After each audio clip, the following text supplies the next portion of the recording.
Welcome back, viewers. You're watching WION World is One. This is World DNA, the show that gets you ahead of the rest. I'm Shivan John.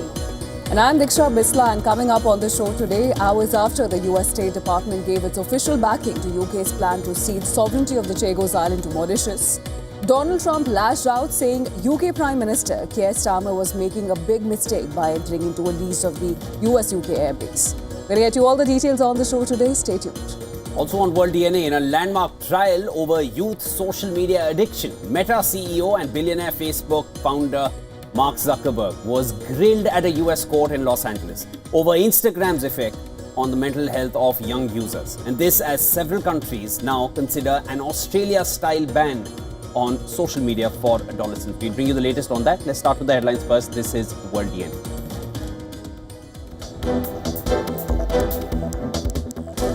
Prime Minister Narendra Modi and tech CEOs, including OpenAI's Sam Altman, to give their take on opportunities and threats posed by artificial intelligence at Impact Summit in New Delhi today.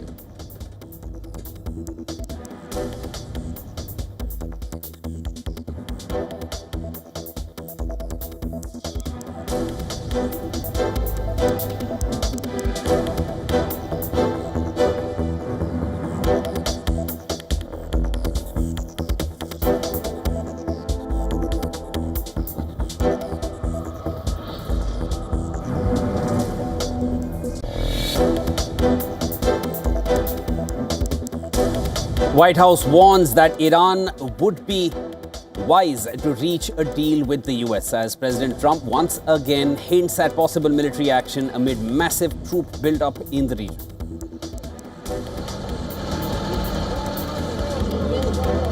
I know that. Donald Trump shifts his tone yet again, warning British Prime Minister Keir Starmer against leasing the US-UK airbase on Diego Garcia. US President calls it a big mistake, saying the base would be vital if Washington attacks Iran.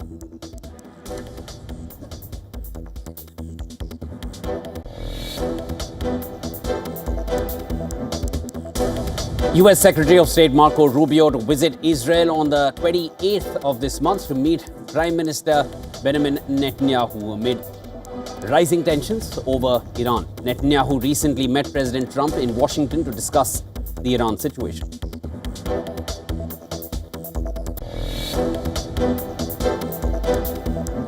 Zelensky says US-backed peace talks in Geneva with Russia were not sufficient and emphasizes the importance of European participation. Says the next round of talks will be held in Switzerland in February.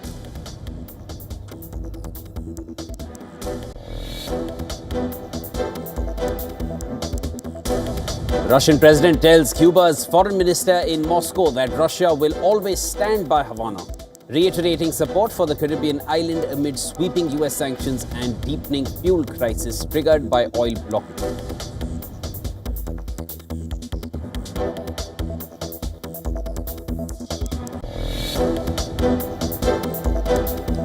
Kim Jong-un oversees unveiling of new 600mm multiple launch rocket system capable of firing nuclear warheads. Described it as unique and suitable for a strategic mission while claiming it is intended for deterrence.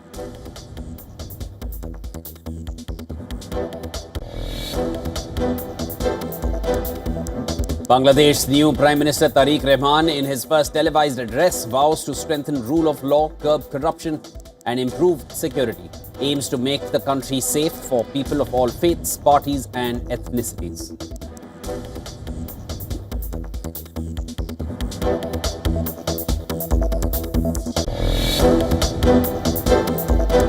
Minutes from the Federal Reserve show policymakers are open to raising rates again if inflation stays elevated. The Fed held rates steady in January, citing solid growth in a stable labour market, but warned that the inflation outlook remains uncertain.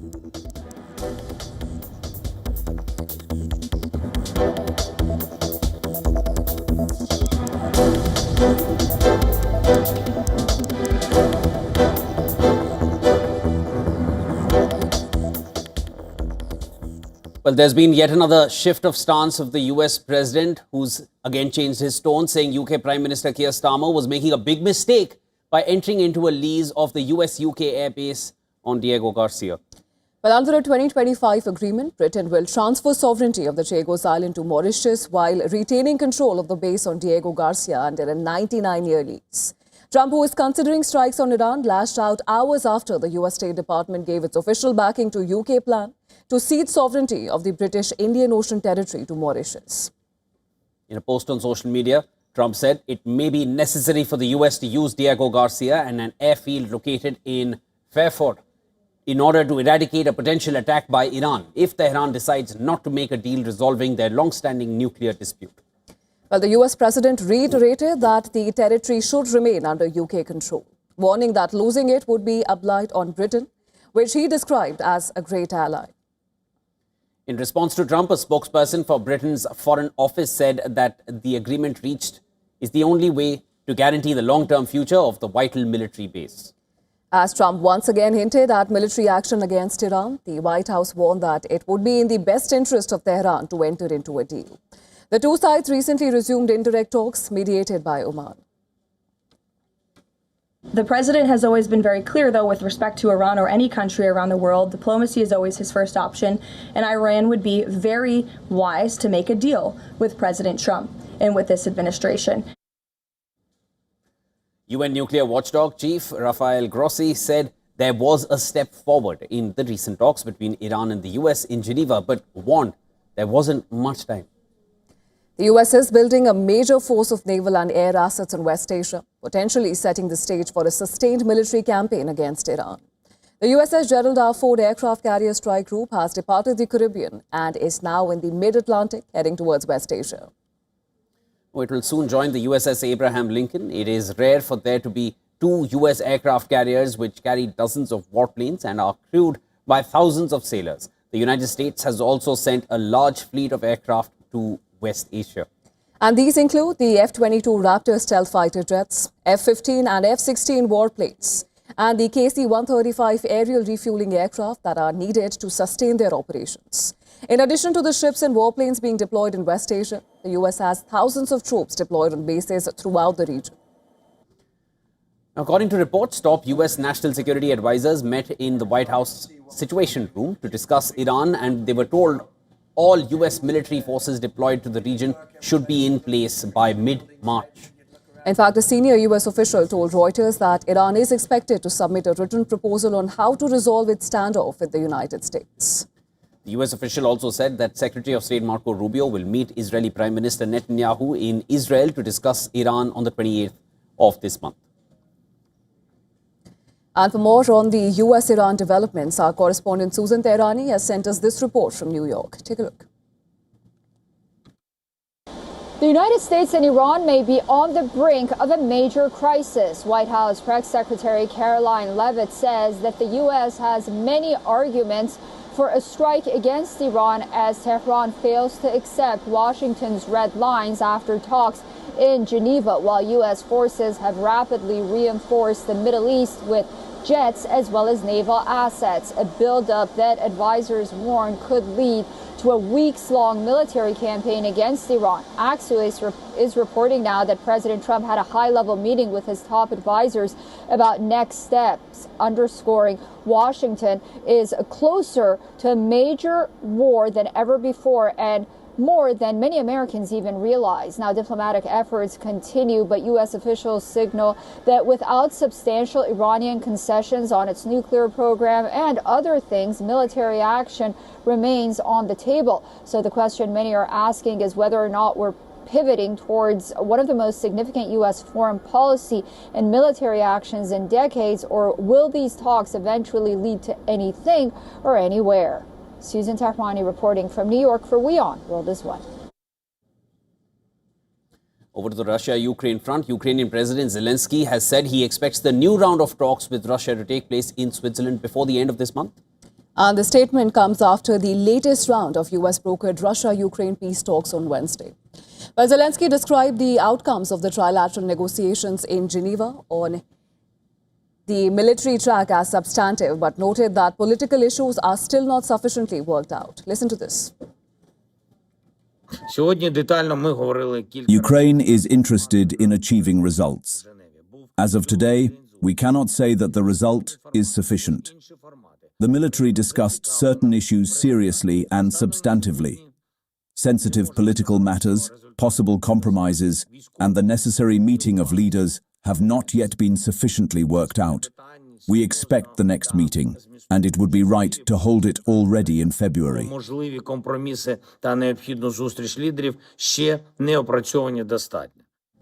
Well, Zelensky said that the negotiations took place between Ukrainian, American, and Russian representatives in two areas, military and military political issues. He emphasized that Europe's participation in the process was critically necessary for the further successful implementation of possible agreements. Zelensky also announced sanctions against Belarusian President Alexander Lukashenko. He accused Belarus of increasing involvement in Russia's war against Ukraine, adding that the key components for Russia's Oreshnik missile were being sourced from Belarus.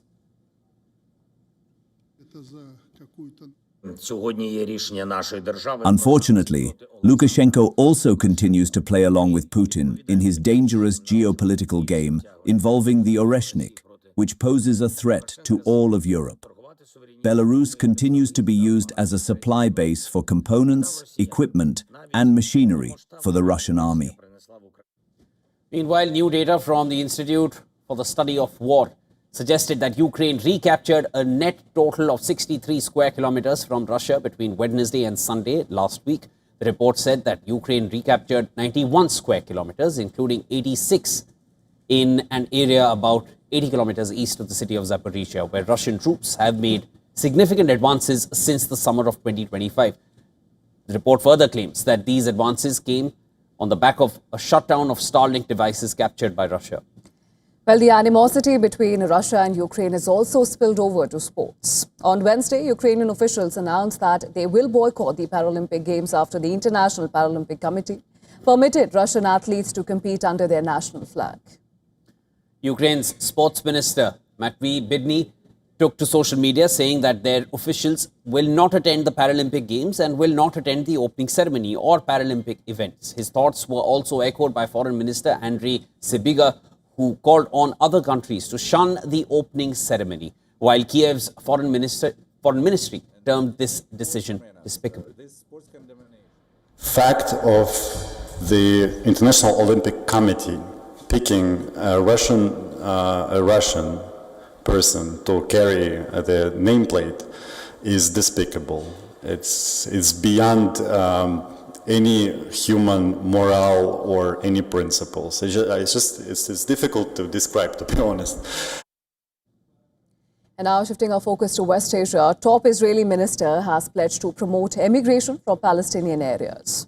In a move likely to deepen tensions across the region, Bezalel Smotrich has signaled support for policies encouraging what he described as emigration from Palestinian territories. And this comes as global criticism grows over new measures tightening Israel's hold on the West Bank. Bezalel Smotrich, a far-right figure who holds the finance portfolio and sits on Israel's security cabinet, made the vow at a vineyard near Ramallah, which is the Palestinian Authority's headquarters. There he unveiled Colonization 2030, his campaign platform ahead of national elections later this year. That cabinet shaped key West Bank decisions, placing Smotrich at the center of settlement expansion efforts. These moves come after Israel approved a batch of initiatives last week, all backed by far-right ministers. They target control even in zones run by the Palestinian Authority under the Oslo Accords. Among the changes are a process to register West Bank land as state property, plus rules letting Jewish Israelis buy land there directly. Before this, settlers relied on go-between companies for purchases. The package scraps a long-standing law that blocked Jews from direct buys in this territory. Now, these steps extend Israel's reach into areas where the Palestinian Authority now holds sway. The West Bank stands as the core of any future Palestinian state, but Israel's religious right sees it as their own biblical heartland.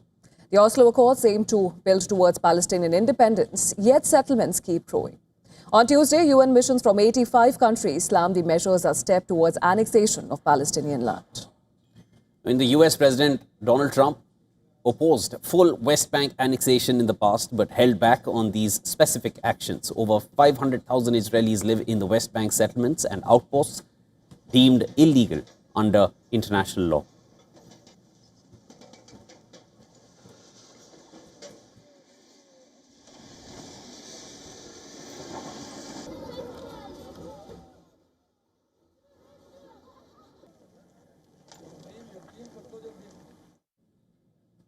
Right, and Germany is hosting one of NATO's key military drills. A large-scale exercise designed to test how fast Allied forces can move if crisis strikes Europe's eastern flank.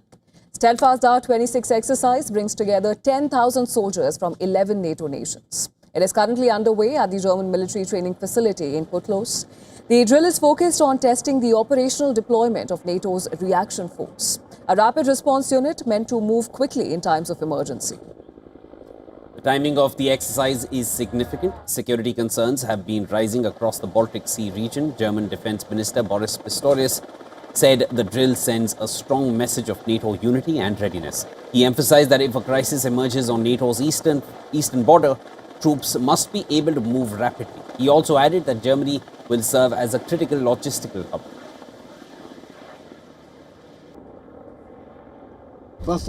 We are investing and procuring more. We also train together as NATO allies, and Germany is assuming its responsibility in this regard. The message to our NATO partners is clear. NATO can rely on Germany as a key hub. Now, it is important to note that the United States is not taking part in this exercise. German Defense Minister, however, said that he expects Washington to join in a few years as NATO continues to adapt to evolving security threats. Germany positioning itself at the center of NATO's defense plan on eastern flank with Steadfast R26.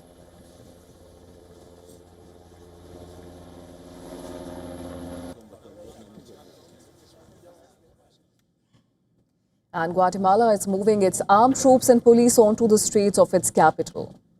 Well, Guatemala City, that is, and the security operation Plan Centinela was launched after a wave of gang violence compromised the capital's security.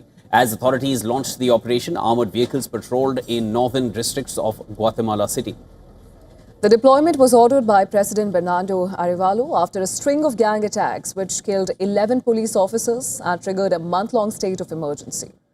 President Arevalo announced that the move delivered resounding results, including a 50% drop in homicides and a 33% fall in extortions as compared with the same period last year. We are restoring security and we are restoring justice. Well, the government also said that the operation will continue under standard legal authority and will not require congressional approval, while troop numbers have not been disclosed. Authorities confirmed that the operations will widen beyond the capital. We are going to be in every municipality of the Department of Guatemala, in all areas of the Department of Guatemala. We came in, established control and order, and the prisons, and now we're seeing the results out on the streets. The violence is primarily linked to two rival groups, Barrio 18 and MS-13. The escalation followed raids and hostage-taking inside 3 prisons after authorities transferred senior gang leaders to high-security facilities.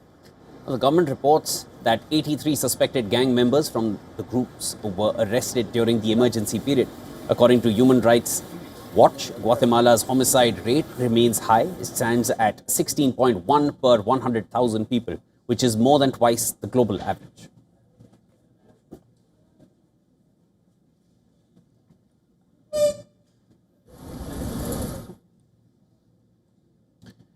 It was a landmark trial over youth social media addiction. Meta CEO and billionaire Facebook founder Mark Zuckerberg was grilled at a US court in Los Angeles. And this was over Instagram's effect on mental health of young users. Now, at the court, Zuckerberg pushed back against a lawyer's suggestion of him misleading the Congress about its social media platform's designs. He was also questioned on his 2024 congressional testimony, where he claimed that Meta did not instruct teams to maximize time which was spent on its apps.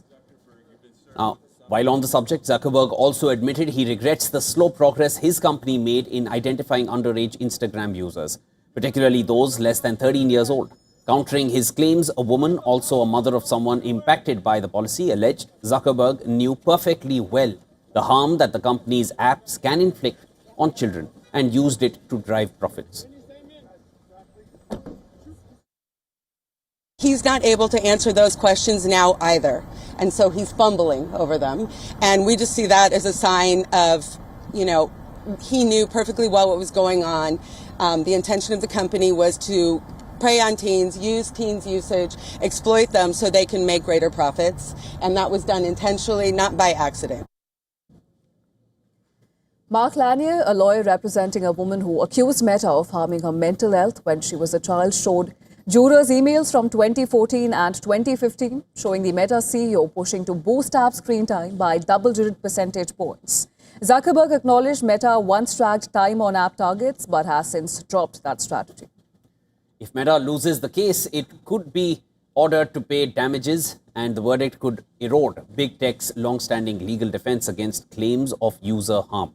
Meanwhile, countries like Australia, they have barred children from under 16 from accessing social media platforms. Other countries, including Spain and France, they are considering similar curbs. In the US, Florida has prohibited companies from allowing users under 14 years of age. The tech industry trade groups are challenging the law in court.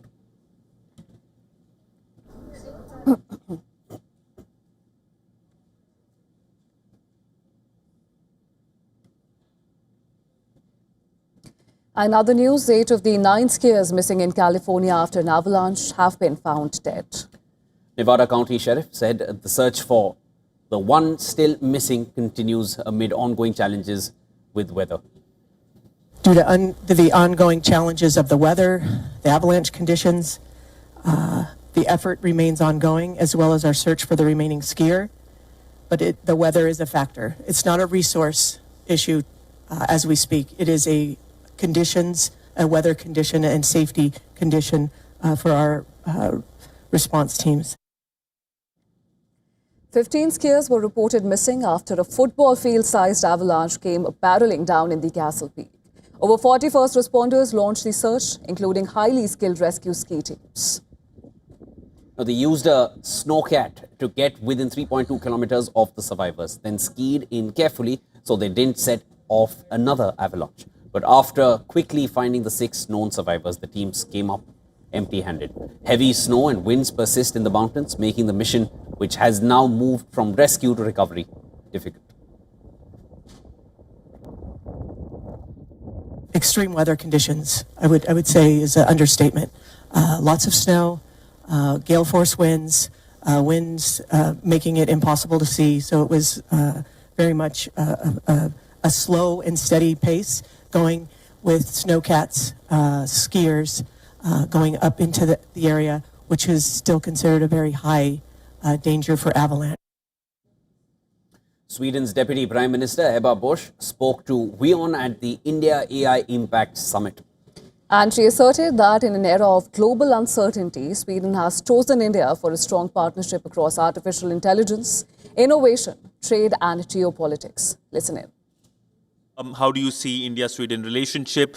This year, the plan is for the India-Nordic Summit, which is underway. Your country was the first to host the India-Nordic Summit, and also the India-EU FTA, which is the buzz around the world, whether it's Washington or whether it's here in Asia. I mean, it is such a token of strength, I think, both for India, but also for the European Union, that finally we got to sign the free trade agreement.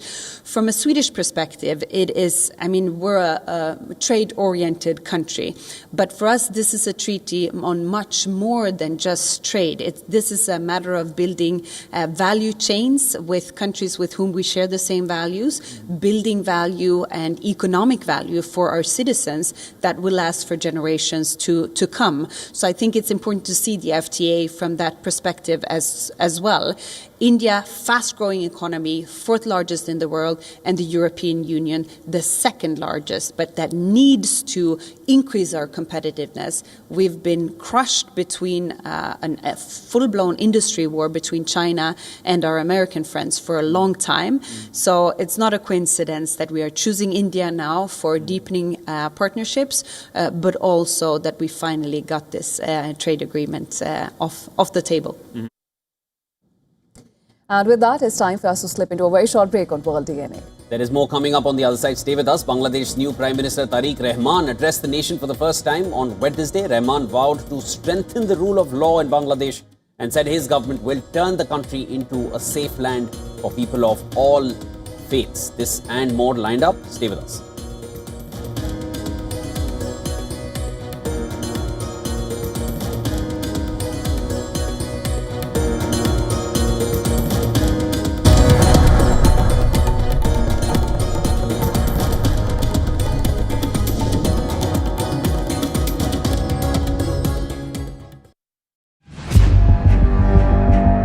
where darkness hides behind every corner. Where the truth is stranger than fiction. A show that dives deep into the stories which shock and mystify. Unsolved murders. Psychopaths who defy explanation. International war crimes. And millions swindled in financial fraud. The victims, the accused, and the sinister plot. Crime is your front row seat to darkness.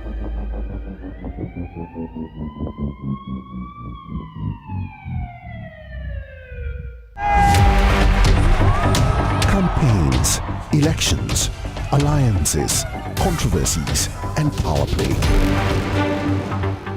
Beyond the noise and rhetoric, no election, no ballot issue too small. Stories that analyze global and domestic politics. More than just headlines. A dedicated show with varied perspectives, expert take, citizens' voices, detailed ground reports, and in-depth coverage from political corridors of the world. This is Race to Power. Only on WION. World is One.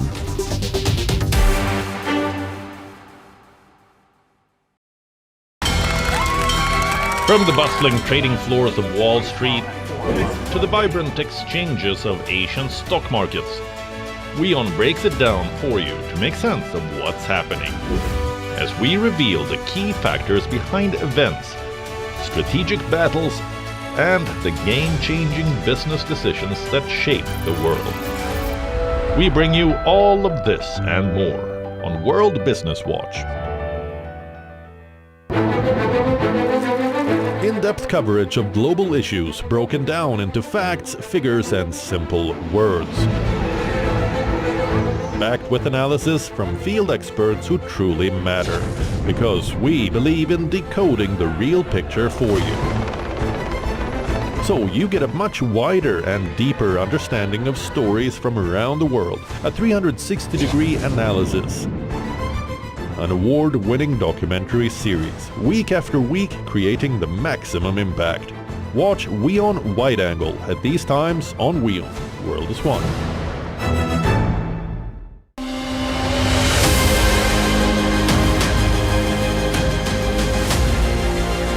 And welcome to a brand new edition of South India, a daily dynamic show that will capture the pulse of southern states.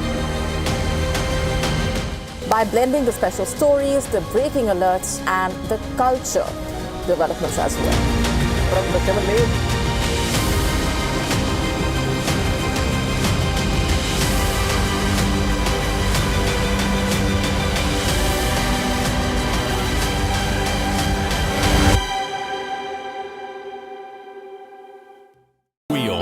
India's Global Voice, the channel that brings you the biggest stories from across the world through India's lens. Now available in more than 190 countries worldwide. Because we believe that the world is one. Watch us in Africa, Europe, USA and Canada, South America, Asia Pacific, Middle East and North African regions. Also available on these digital platforms across the world. WION. World is One.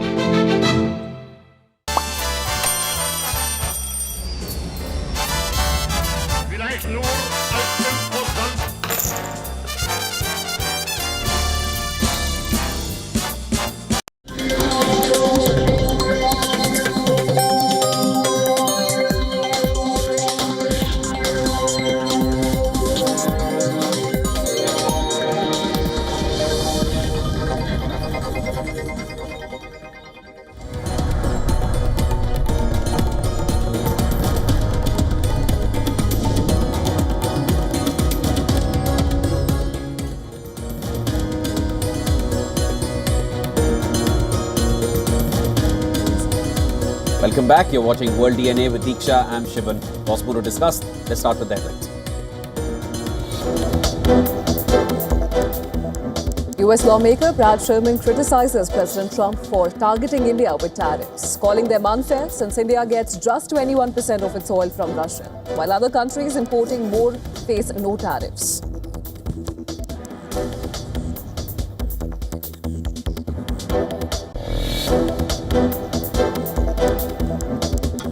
Swiss President Guy Parmelin endorses India's push to democratize AI for all nations. Speaking to WION, emphasizes that AI should benefit every person and culture as Switzerland prepares to host the AI summit in Geneva in 2027.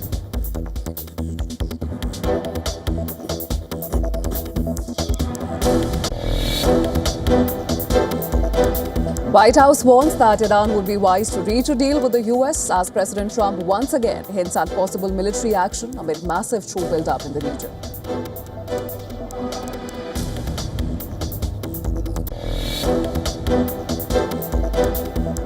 Donald Trump shifts his tone yet again, warning British Prime Minister Keir Starmer against leasing the US-UK airbase on Diego Garcia. US President calls it a big mistake, saying the base would be vital if Washington attacks Iran.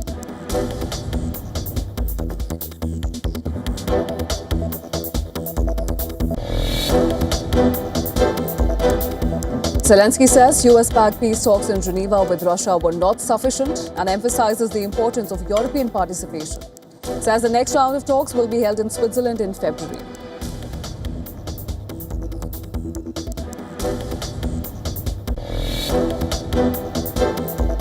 Bangladesh's new Prime Minister Tariq Rahman, in his first televised address, vows to strengthen rule of law, curb corruption and improve security. Aims to make the country safe for people of all faiths.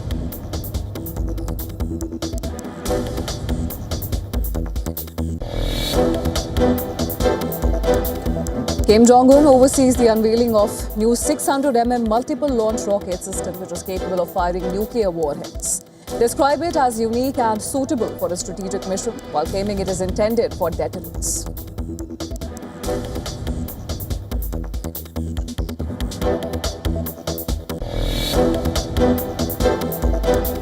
Oil markets remain volatile as geopolitical risk and diplomatic signals drive price swings, with global benchmarks rallying sharply on West Asia tensions. Brent crude is trading around $70.5 a barrel, while the US crude is above $65 per barrel.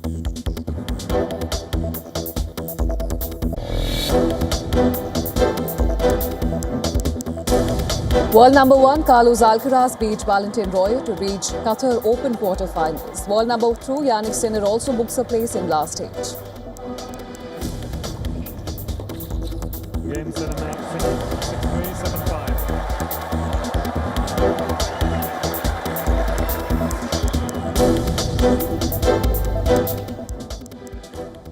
Bangladesh's new Prime Minister Tariq Rahman addresses the nation for the first time on Wednesday.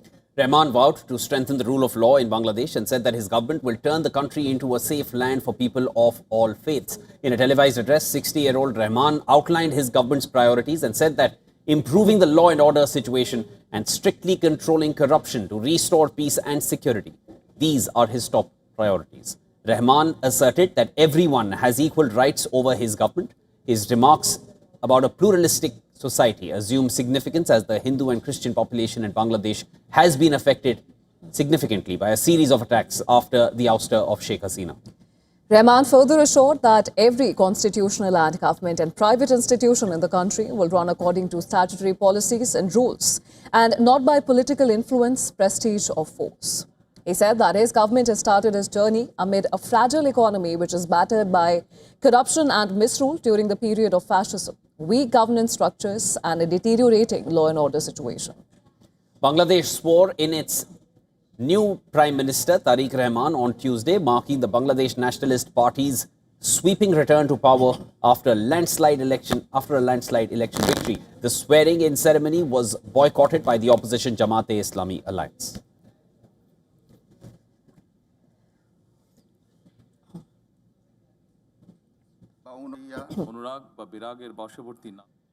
The Uddhav Thackeray-led faction of Shiv Sena has taken a sharp swipe at the Congress over the leadership in the India opposition bloc.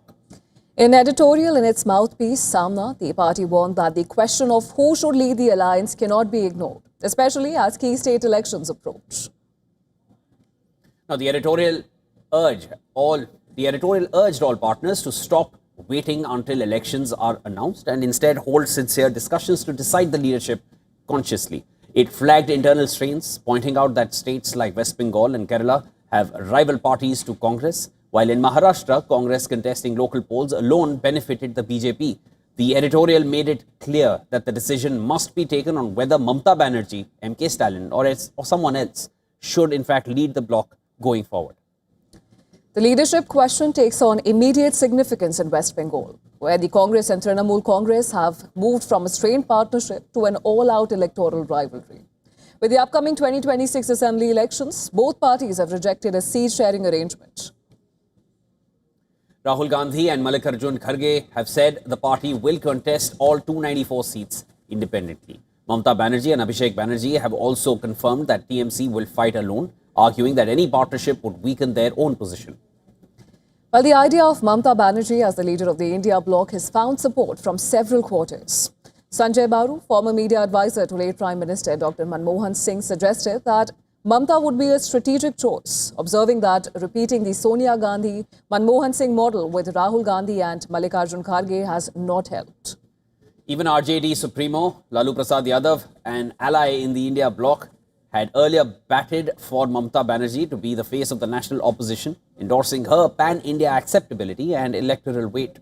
At the same time, senior politician and former Union Minister Manish Shankar Iyer has named DMK Chief and Tamil Nadu Chief Minister MK Stalin as the best man to consolidate the India bloc. Iyer stressed that strong leadership and strategic coordination are essential for a united national opposition, noting that Stalin focuses on substantive issues rather than sloganeering and would not stand in the way of Rahul Gandhi becoming the Prime Minister.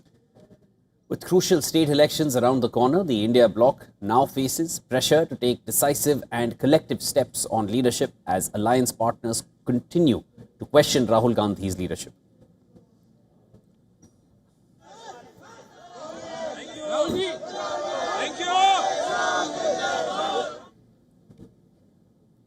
And Pakistan jailed former Prime Minister Imran Khan's family has levelled serious allegations against the Shehbaz Sharif's administration and the military leadership. Dr. Uzma and Alima Khan, they are pointing towards a conspiracy to kill Imran Khan. Uzma Khan alleged that Pakistan's Army Chief Asim Munir and Interior Minister Mohsin Naqvi are involved in a plot to kill Imran Khan. She also claimed that Field Marshal Asim Munir will be responsible if anything happens to the former Prime Minister. The sisters affirmed that the PTI founder fears for his life while in custody. Uzma Khan said that Imran Khan himself has told her about a plot to kill him. Citing Imran Khan, she said, and I'm quoting here, "These people will kill me. They have made a plan to kill me."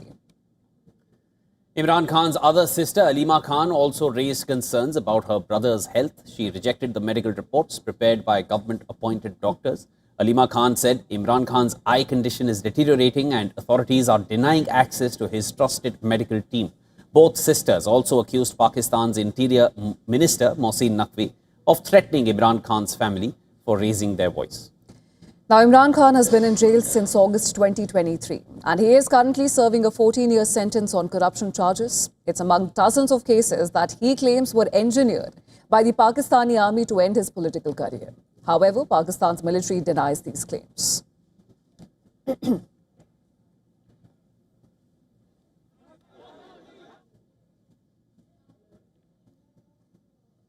Sri Lankan lawmakers have voted to scrap their own pensions, delivering on a major campaign promise made in the wake of the country's devastating economic crisis.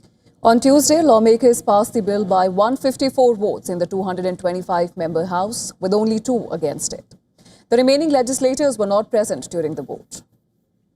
Now, under the previous system, members of parliament were entitled to a lifetime pension after serving just a single 5-year term. The new law halts pension payments not only for future lawmakers, but also for anyone who already qualifies or is currently receiving the benefit.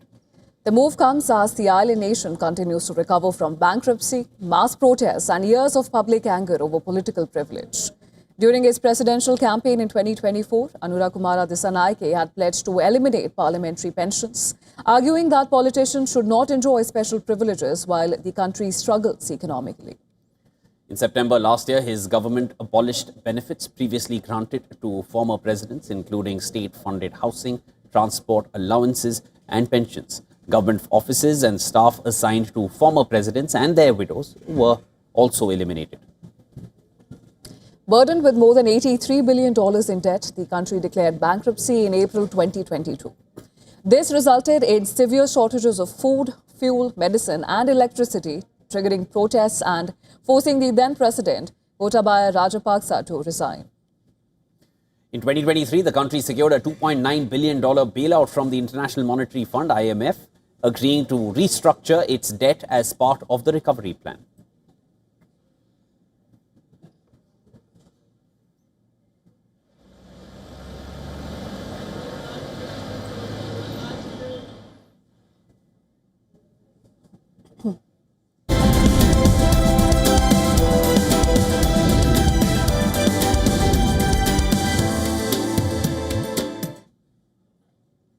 Minutes from the U.S. Federal Reserve's January 27th to 28th meeting show policymakers are increasingly divided over the interest rate outlook. And this even as they agree to hold rates steady. The discussion reveals growing uncertainty about how quickly inflation will return to target and whether the next move could be a cut or even another hike.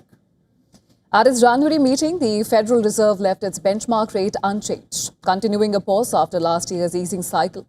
But according to the minutes, several officials warned that if inflation remains stubbornly above the central bank's target, a rate hike would be warranted. While others argued that the policy is already restrictive and said that they would support cuts later this year if price pressures continue to cool. The debate highlights a shift with some policymakers more concerned about inflation threats than about a sharp slowdown in growth.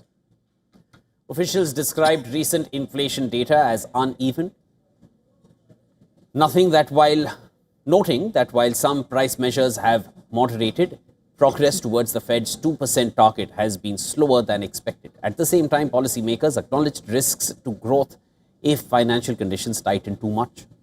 The Federal Reserve cut its benchmark interest rate by a total of 0.75% in 3 consecutive meetings in September, October and December, bringing the key rates in the range between 3.5 and 3.75%. The policy divide could widen further if former Fed Governor Kevin Warsh is confirmed as the next chair of the Federal Reserve. Warsh has expressed support for lower interest rates, which is in line with President Donald Trump's demand from the Fed. The view is shared by the current governors, Christopher Waller and Stephen Mirren. Both Waller and Mirren dissented at the January meeting, preferring an additional quarter-point rate cut instead of holding steady. Meanwhile, current chair Jerome Powell is set to see his term expire in May, setting the stage for a potentially consequential shift in the Fed's policy direction.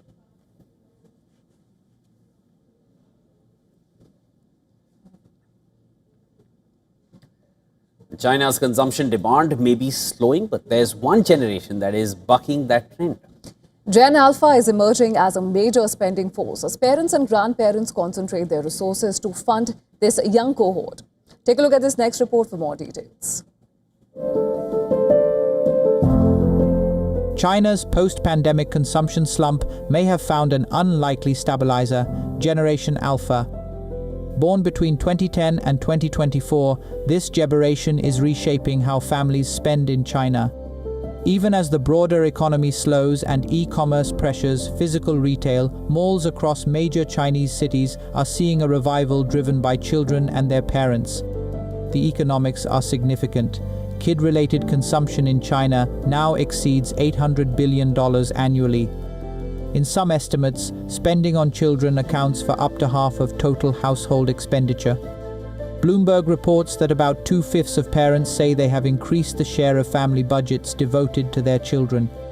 This matters at a time when property weakness and cautious consumer sentiment have weighed on demand. Children are emerging as a major consumption trigger. Parents and grandparents are willing to spend concentrated resources on a single child. But experts warn that there are risks. China's birth rate has fallen to record lows, with fewer than 8 million newborns registered in 2025. Over time, a shrinking child population could limit growth. Yet for now, higher per-child spending is offsetting demographic decline. In a fragile recovery, Gen Alpha is not just filling playgrounds, it is helping China's consumption demand. Bureau report, WION World is One. The icebound silence of the South Pole hides a geological anomaly that defies basic physics.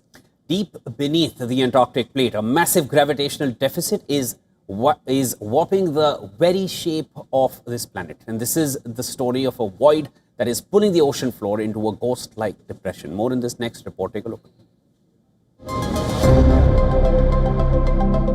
Earth is not a perfect sphere, and at the bottom of the world, something is missing. For decades, satellite data showed a terrifying inconsistency in the southern magnetic and gravitational fields. Pilots reported strange instrument readings, and oceanographers found water behaving in ways that shouldn't be possible. This isn't just about cold weather. It is about a fundamental weakness in the planet's structural integrity. The mystery has finally been unmasked. Scientists have identified a massive gravity hole, a geoid low where the pull of the Earth is significantly weaker than anywhere else on the globe. This is because the gravity is so weak here, the ocean surface literally collapses inward. Sea levels in this zone sit at 420 feet lower than the global average. It is a literal dip in the fabric of the sea, a valley of water carved out by nothingness. The cause lies thousands of miles beneath the ice. Research published in Nature journal suggests this area is a graveyard of an ancient tectonic plate. Scientists say that millions of years ago, a slab of the Earth's crust sank into the mantle, creating a massive displacement of the molten rock. As the heavy material plummeted towards the core, it left behind a low-density bubble in the upper mantle. This subterranean void lacks the mass to pull the ocean towards it. The result is a growing gravitational scar that is quietly reshaping the southern ocean. The discovery is a haunting reminder that the ground beneath our feet is far from solid. At the coldest edge of the Earth, gravity itself reveals the story of a world still in motion. Bureau report, WION World is One.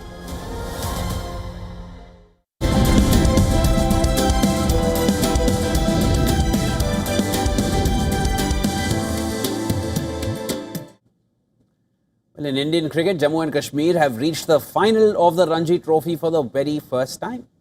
Well, the achievement in India's premier first-class competition marks a remarkable rise of the sport in the North Indian state. Jammu and Kashmir reached the title clash after beating Bengal in the semi-final.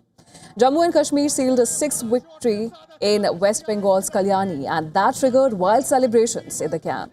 Aqib Nabiz was the star of the show for Jammu and Kashmir. He took 9 wickets in the match and scored 42 in the first innings. Remember, Nabi was picked up in the Delhi Capitals in the 2026 IPL auction for 8.4 crore rupees, which is close to $900,000. Bengal was bowled out for 99 in the second innings, with Nabi and Sunil Kumar grabbing 4 wickets. That said, Jammu and Kashmir a 126-run target, which they chased down easily. The achievement is all the more impressive given the fact that Bengal team includes the likes of national team players Akashdeep and Mohammad Shami. Abdul Samad, who plays for Lucknow in the IPL, starred with the bat for Jammu and Kashmir, scoring 82 and 30 not out.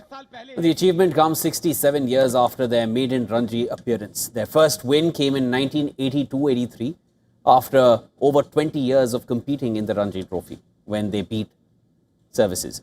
Jammu and Kashmir continued to struggle for the next 20-odd years due to the state. As the state went through a turbulent political climate, in 2014, Parvez Rasool created history as he became the first player from the region to represent India. Jammu and Kashmir also beat the mighty Mumbai team in the same year, which bolstered the confidence of the side. And now they will have the chance to win the coveted trophy.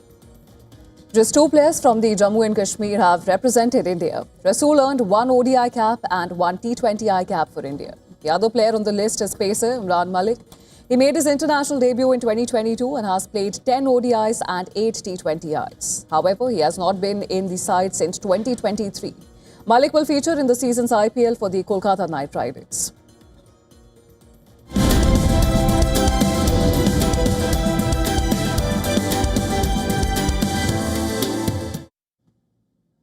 The director of the Berlin Film Festival rejected accusations for more than 80 film industry figures that the festival had helped censored artists who oppose Israel's actions in Gaza.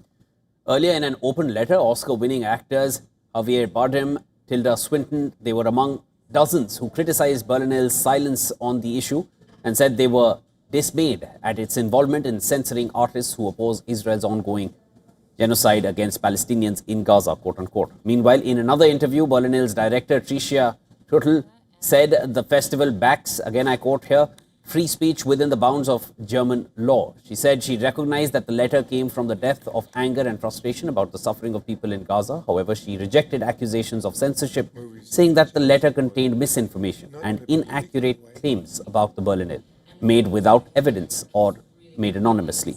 The row over Gaza has dogged this year's edition of the festival since jury president Wim Wenders answered a question on the conflict by saying, I quote here, "We cannot really enter the field of politics."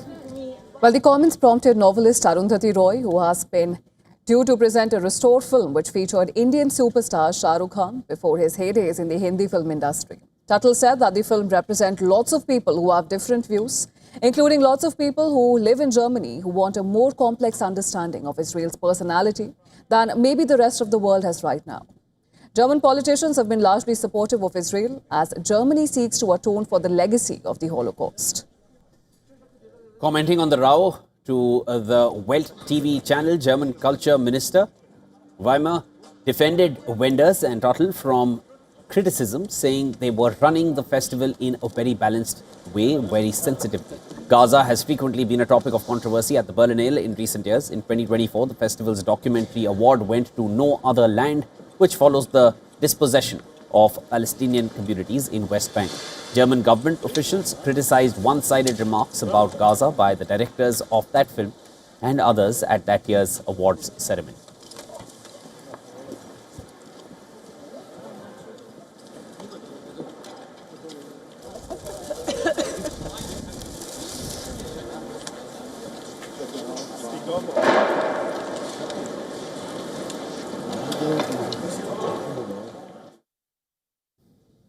All right, viewers, that's a wrap on this edition of World DNA. Thank you so much for staying with us. Before we slip into a short break, here's a look at all the climate stories making headlines across the world. This is WION World is One.